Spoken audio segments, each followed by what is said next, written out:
Hello everyone. मैं आशा करती हूँ आप सभी ठीक होंगे। मैं काजल धामी आप सभी का स्वागत करती हूँ। आज के इस सेशन में मैं आप लोगों के लिए सीटैट साइंस पेपर 2 की एनसीईआरटी सीरीज यहाँ पे कंटिन्यू करूंगी। यदि आप सीटैट 2025 की यहाँ पे तैयारी कर रहे हैं तो ये सीरीज आप लोगों को काफी मदद करेगी।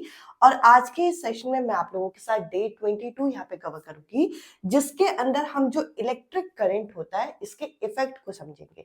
यानी कि हमें जो इलेक्ट्रिक करंट हमारे आसपास होते हैं उसके क्या क्या इफेक्ट देखने को मिलते हैं, जैसे कि इसके रासायनिक प्रभाव क्या है, केमिकल इफेक्ट क्या है, इसके हीटिंग इफेक्ट क्या होता है, इसका चुंबकीय प्रभाव क्या होता है, मैग्नेटिक इफेक्ट क्या होता है। ये सभी चीजें हम लोग आज के सेशन में कंप्लीट यहाँ पे डिस्कस करेंगे।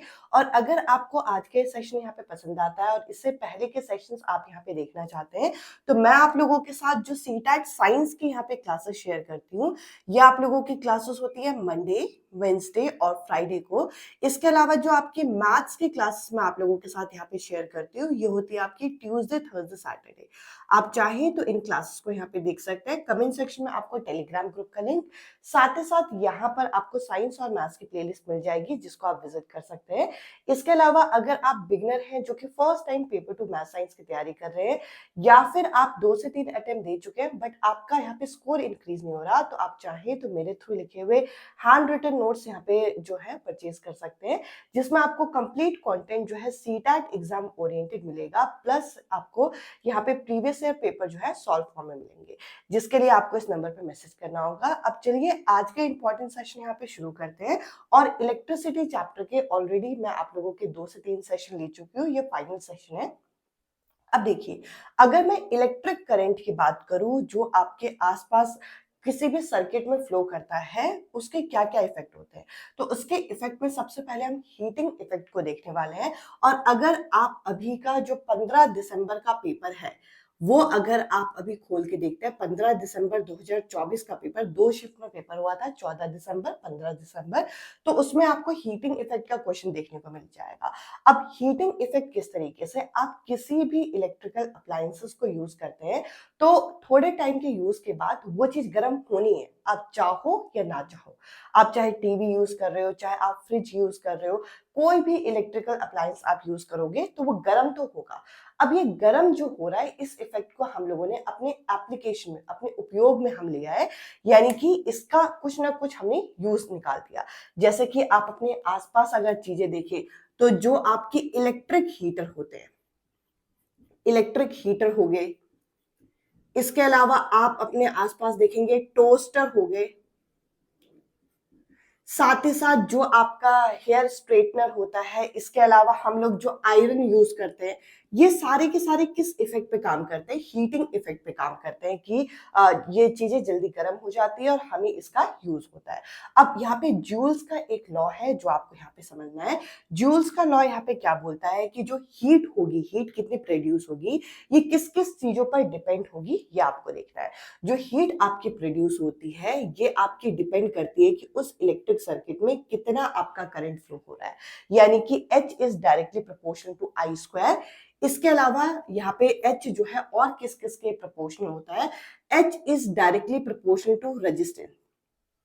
रेजिस्टेंस यानी कि इलेक्ट्रिक करंट पे जितना रेजिस्टेंस होगा उस सर्किट में, उस वायर का जितना रेजिस्टेंस होगा। रेजिस्टेंस मतलब क्या कि करंट कितना ब्लॉक हो रहा है, जितना करंट ब्लॉक होगा उतना वो डिवाइस हीट अप होगा।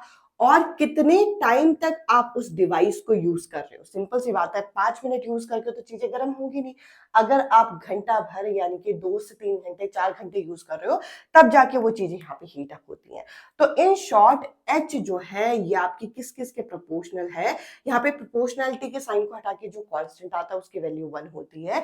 तो यहाँ पर इसका आंसर क्या आ जाता है, H इज डायरेक्टली प्रोपोर्शनल या फिर H equals to I square RT जो है आपका, ये फॉर्मूला यहाँ पे तैयार होता है। अब अभी मैंने आप लोगों से बोला कि यहाँ पर आप लोगों का 15 दिसंबर यानी कि अभी जो रिसेंट पेपर हुआ है उसमें इस टॉपिक का क्वेश्चन पूछा गया है। अब आपके माइंड में सवाल होगा कि क्या क्वेश्चन यहाँ पे पूछा गया है। यहाँ पे क्वेश्चन ये पूछा गया था कि जो हीटिंग डिवाइसेस होते हैं, जैसे कि इलेक्ट्रिक हीटर हो गया, टोस्टर हो गया, आयरन हो गया, इसके अंदर एक सब्सटेंस होता है जिसको बोलते हैं निक्रोम। इसके अंदर क्या होता है, निक्रोम। अब निक्रोम की प्रॉपर्टी यहाँ पे पूछी गई थी कि इसका मेल्टिंग पॉइंट कैसा होता है, इसका रेजिस्टेंस कैसा होता है। तो इससे जस्ट पहले वाले जो सेशन को मैंने डिस्कस किया था उसके अंदर मैंने फिलामेंट और इलेक्ट्रिक फ्यूज का डिस्कस किया था। इलेक्ट्रिक फ्यूज का क्वेश्चन हमारा 14 दिसंबर को आया था। तो देखिए निक्रोम की अगर हम बात करें तो निक्रोम देखिए, निक्रोम किसके अंदर है, तो आप कहोगे इलेक्ट्रिक हीटर के अंदर है।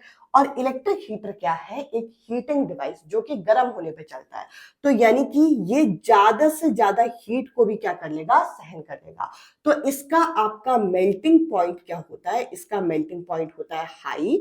और साथ ही साथ इसका जो रेजिस्टेंस होता है, प्रतिरोधक होता है, ये भी आपको क्या देखने को मिलता है, हाई देखने को मिलता है। तो कई सारे अलग अलग ऑप्शन थे जिसमें, सॉरी, ये असर्शन रीजन बेस्ड क्वेश्चन पूछा गया था कि हम निक्रोम को यूज करते हैं हीटिंग डिवाइस में, ये सही था। बट उसका जो रीजन दे रखा था, जो तर्क दे रखा था, वो यहाँ पे गलत था। यानी कि मेल्टिंग पॉइंट उसका हाई ना बता के लो बताया गया था।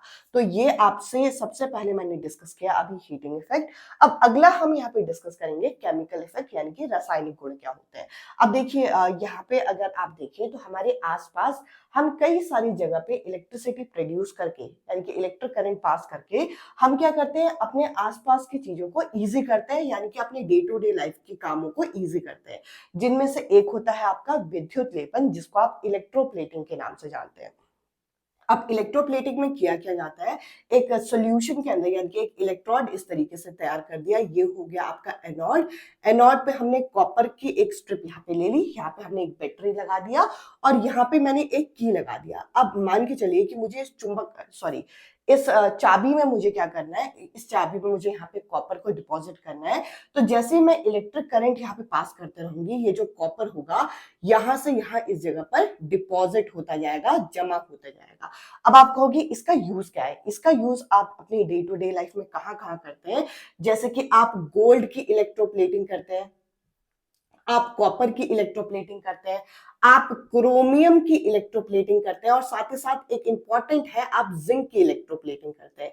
और जो जिंक की इलेक्ट्रोप्लेटिंग हम करते हैं किसी भी डिजायरेबल मेटल में, इसके लिए एक स्पेशल नाम आपको यहाँ पे याद रखना है। इस प्रोसेस को बोलते हैं हम गैल्वेनाइजेशन। इस प्रोसेस को क्या बोलते हैं, गैल्वेनाइजेशन के नाम से यहाँ पे जाना जाता है। तो अलग से भी आपसे क्वेश्चन पूछा जा सकता है कि जो गैल्वेनाइजेशन है ये आपका कौन से मेटल की हेल्प से होता है, तो आप कहेंगे जिंक की हेल्प से होता है। तो अपने डिजायरेबल मेटल को कहीं पर आप जब डिपॉजिट करते हैं तो उसको इलेक्ट्रोप्लेटिंग कहते हैं। अगला है प्योरिफिकेशन ऑफ मेटल। अगर आपको मेटल को यहाँ पे प्योर करना है तो भी आप यहाँ पे इलेक्ट्रोलिसिस की मदद से आप इसे प्योर करते हैं। या इसके अलावा अगर हम देखें मेटल को आप एक्सट्रैक्ट जब आप करते हो, यानी कि अगर आप एक हाई रिएक्टिव मेटल को अगर आपको एक्सट्रैक्ट करना है तो हम इसमें इलेक्ट्रोलिसिस प्रोसेस का यूज करते हैं। और इलेक्ट्रोलिसिस प्रोसेस में इलेक्ट्रिसिटी की मदद से मेटल्स को एक्सट्रैक्ट कर लिया जाता है। आई होप यहां तक की चीजें आपको क्लियर हो गई होंगी। अब अगला जो इफेक्ट है वो है आपका मैग्नेटिक इफेक्ट।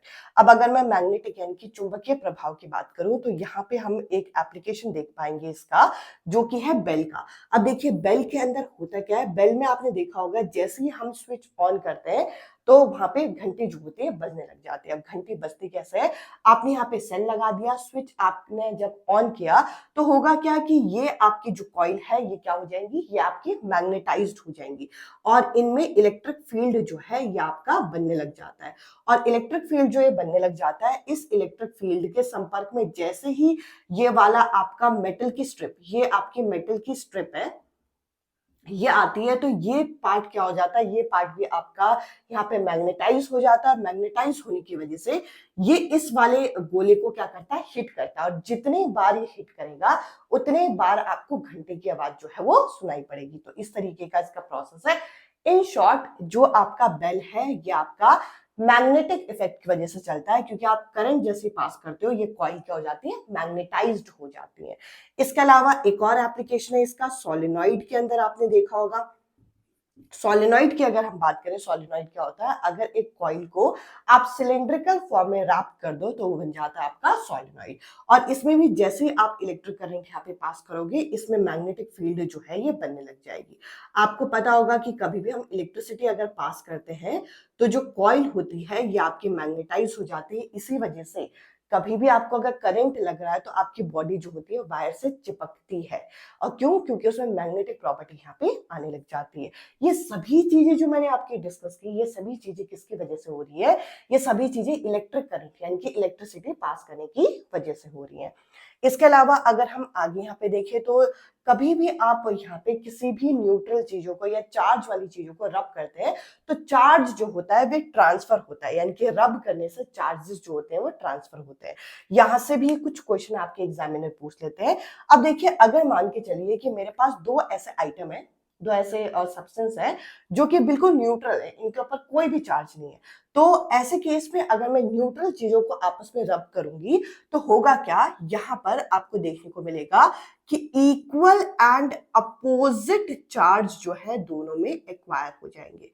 यानी कि अगर हम डायग्रामेटिकली देखें तो इसके ऊपर अगर पॉजिटिव चार्ज आएगा तो इसके ऊपर कौन सा चार्ज आएगा? नेगेटिव, वो भी बराबर। जैसे मैंने यहाँ 5 बना रखे तो इसमें भी कितने होंगे? 5 होंगे। यहां से क्वेश्चन पूछा जाता है कैसा कि दो न्यूट्रल चीजों को रब कर रहे हैं तो उसमें चार्जेस किस तरीके से होंगे। आपको इतना याद रखना है, इक्वल और अपोजिट चार्जेस यहाँ पे जो है ट्रांसफर होते हैं। इसके अलावा अब अगर मान के चलिए कि ये सिर्फ नेगेटिव चार्ज कैरी कर रहा है और इसमें क्या है? इसमें आपका पॉजिटिव और नेगेटिव चार्ज दोनों है, तो इस केस में क्या यहाँ पे कंडीशन बैठेगी? इस केस में कंडीशन ये बैठेगी कि ये तो नेगेटिव वाला तो नेगेटिव रहेगा।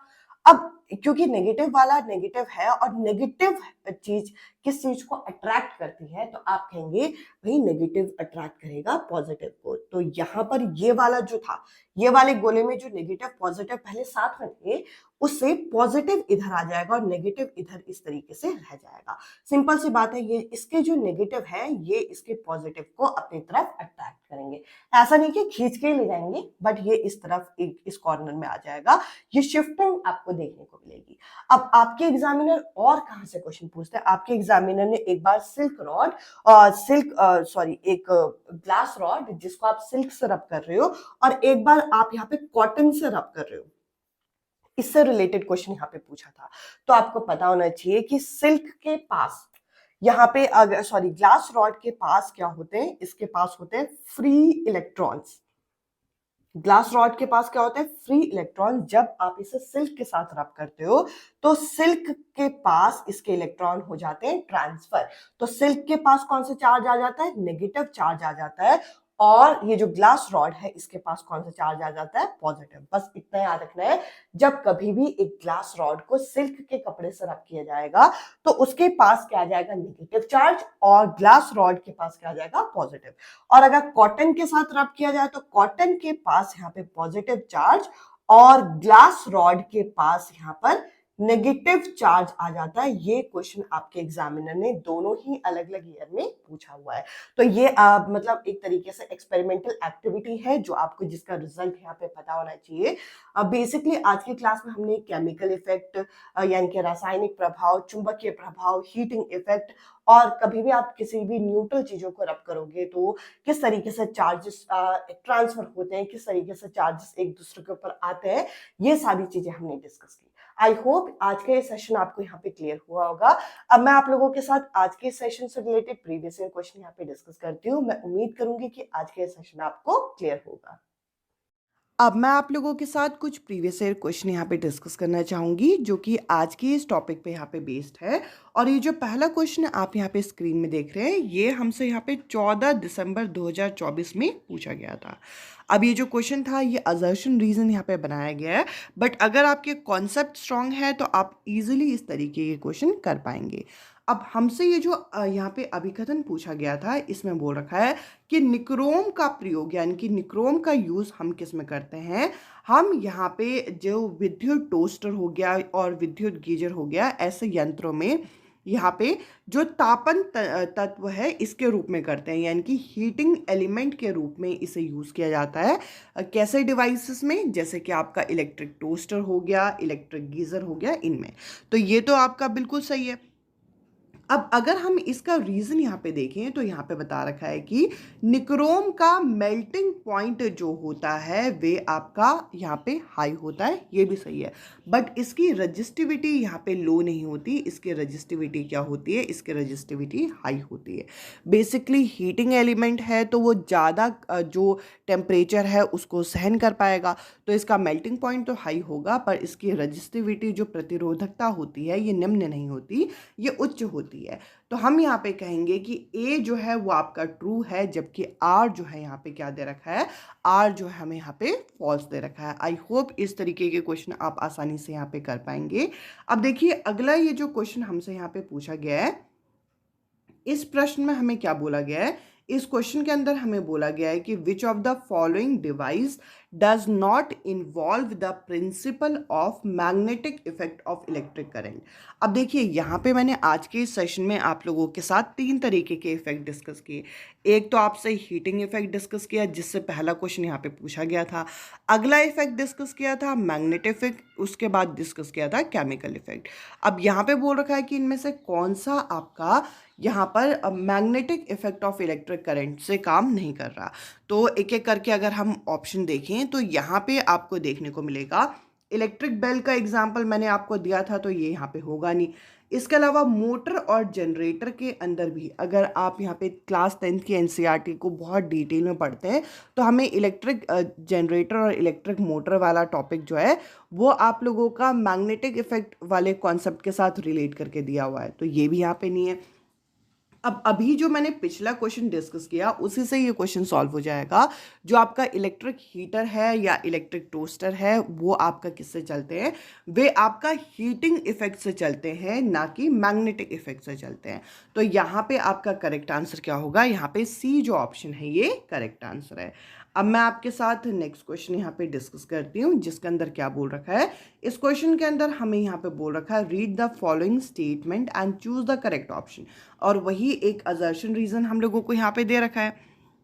जरा पढ़ के देखते हैं। यहाँ पे बोल रखा है when an electric current is pass through a wire, एक इलेक्ट्रिक करंट एक वायर से जब पास होती है तो it behave like a magnet, तो वो मैग्नेट की तरह बिहेव करने लग जाती है। जैसे कि आप यहाँ पे सोलेनॉइड वाला एग्जाम्पल भी देख सकते हैं। इसके अलावा जो करंट कैरिंग कंडक्टर होते हैं वे मैग्नेटाइज हो जाते हैं, जिसकी वजह से आपकी बॉडी उसमें से चिपकने लग जाती है, ये भी हम लोगों ने पढ़ा हुआ है। अब यहाँ पे बोल रखा है wire is usually made up of magnetic material, ऐसा नहीं है। वायर अगर मैग्नेटिक मटेरियल से बनी होती तो उसे इलेक्ट्रिक करंट की जरूरत ही क्या पड़ती, वो तो खुद ही मैग्नेटिक बिहेवियर अपना शो करती। तो ये यहाँ पे आपका गलत हो जाएगा। तो इस हिसाब से हम कहेंगे कि इस क्वेश्चन में ए जो है वो आपका करेक्ट है, जबकि आर जो है वो आपका करेक्ट नहीं दे रखा है। यहाँ पे जैसे ही इलेक्ट्रिक करंट उसमें से पास हो जाता है वो मैग्नेटाइज हो जाती है, और ये एक तरीके से टेम्पररी बेसिस पे होती है, परमानेंट नहीं होती।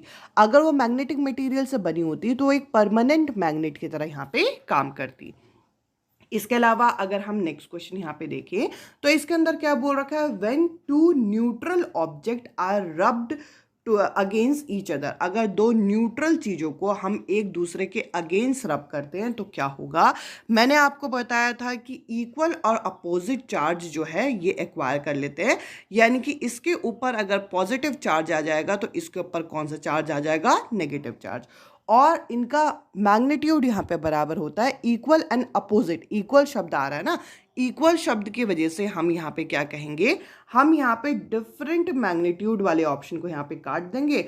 और लाइक चार्जेस नहीं होते, अनलाइक चार्जेस, यानी कि एक में अगर पॉजिटिव चार्ज होगा तो एक में नेगेटिव चार्ज होगा, तो अनलाइक चार्जेस इसमें होंगे वो भी सेम मैग्नीट्यूड में, यानी कि उनका जो अमाउंट होगा वो यहाँ पे बराबर होगा।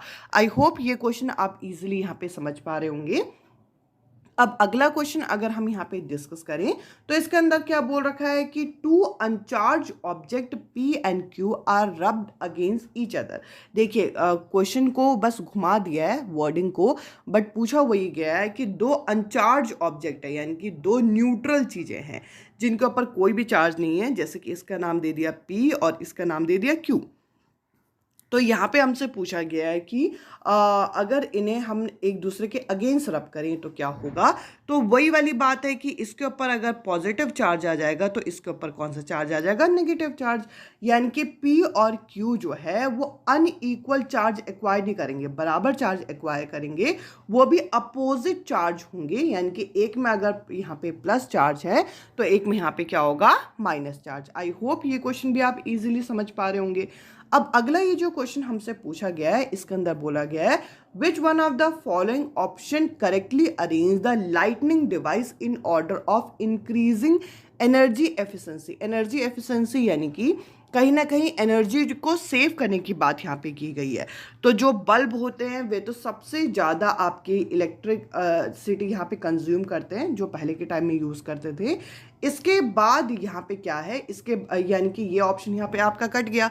इसके अलावा अगर हम यहाँ पे देखें तो CFL जो है वो एनर्जी एफिशिएंट होते हैं और ट्यूबलाइट के कंपैरिजन। तो ट्यूबलाइट यहाँ पे आएगा, फिर CFL, और उसके बाद जो लाइट एमिटिंग डायोड, जो छोटे छोटे डायोड जो आप दिवाली लाइट्स के फॉर्म में लगाते हैं, वे सबसे ज़्यादा एनर्जी सेविंग होते हैं। इसीलिए एक ही आप सॉकेट में लगा के 3-4 जो यहाँ पे तार हैं वो भी आराम से ज्वाइन कर पाते हैं और वो अच्छे खासे ग्लो भी करते हैं। तो हम कहेंगे इस क्वेश्चन का फोर्थ जो ऑप्शन है यहाँ पे करेक्ट आंसर है। अब अगर हम अगले क्वेश्चन को यहाँ पे देखें तो यहाँ पे हमें एक एक्टिविटी टाइप क्वेश्चन यहाँ पे हमसे पूछा गया है। इस क्वेश्चन को जरा हम रीड करते हैं, जिसके अंदर हमसे क्या बोला गया है। जिसके अंदर ये बोला गया है कि a girl bring a positively charge rod and a negatively charge rod one by one near a thin stream of water. अब देखिए ये आपका वाटर का स्ट्रीम है, इसके सामने एक लड़की ने एक बार यहाँ पे पॉजिटिव चार्ज वाला और एक बार यहाँ पर नेगेटिव चार्ज रॉड को इस तरीके से लेके आई, तो क्या होगा। तो देखिए वाटर की स्ट्रीम में मैं आपको ये बता दूं कि इसमें पॉजिटिव चार्ज भी होते हैं और नेगेटिव चार्ज भी होते हैं। एक बार इसने क्या किया, एक बार सिर्फ पॉजिटिव चार्ज वाला रॉड जो है इस वाटर स्ट्रीम के पास ये लेके आई, तो इसके ऊपर सारे पॉजिटिव चार्ज मैंने बना दिया। और सेकेंड टाइम उसने क्या किया, इस वाटर स्ट्रीम जिसके ऊपर जिसमें पॉजिटिव चार्ज भी होगा और नेगेटिव चार्ज भी होगा, इसके पास ये इसने क्या किया, सेकेंड टाइम में इसके पास ये नेगेटिव चार्ज रॉड को अलग से ले आई।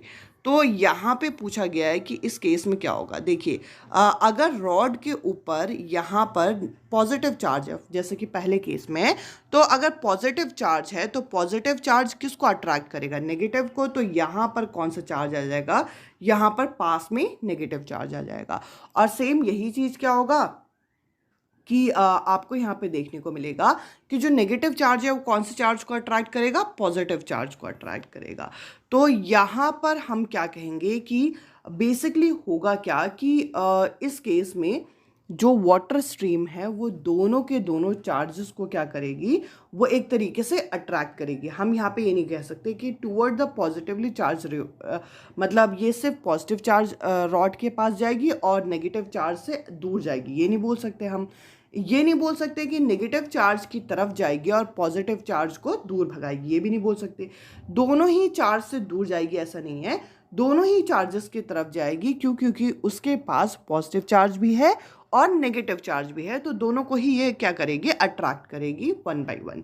इसके अलावा आज के इस सेशन का अगर हम लास्ट क्वेश्चन यहाँ पे डिस्कस करें तो इसके अंदर हम लोगों से क्या पूछ रखा है, इस क्वेश्चन में बोल रखा है which one of the following is not an application of chemical effect of electric current.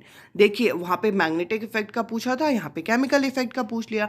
तो एक एक करके ऑप्शन अगर हम यहाँ पे देखें तो आपको इतना क्लियर हो रहा है। इलेक्ट्रोलिसिस जब हम करते हैं तो हम 2 रॉड्स का इस तरीके से यूज़ करते हैं और उसमें केमिकल इफेक्ट तो होता ही है।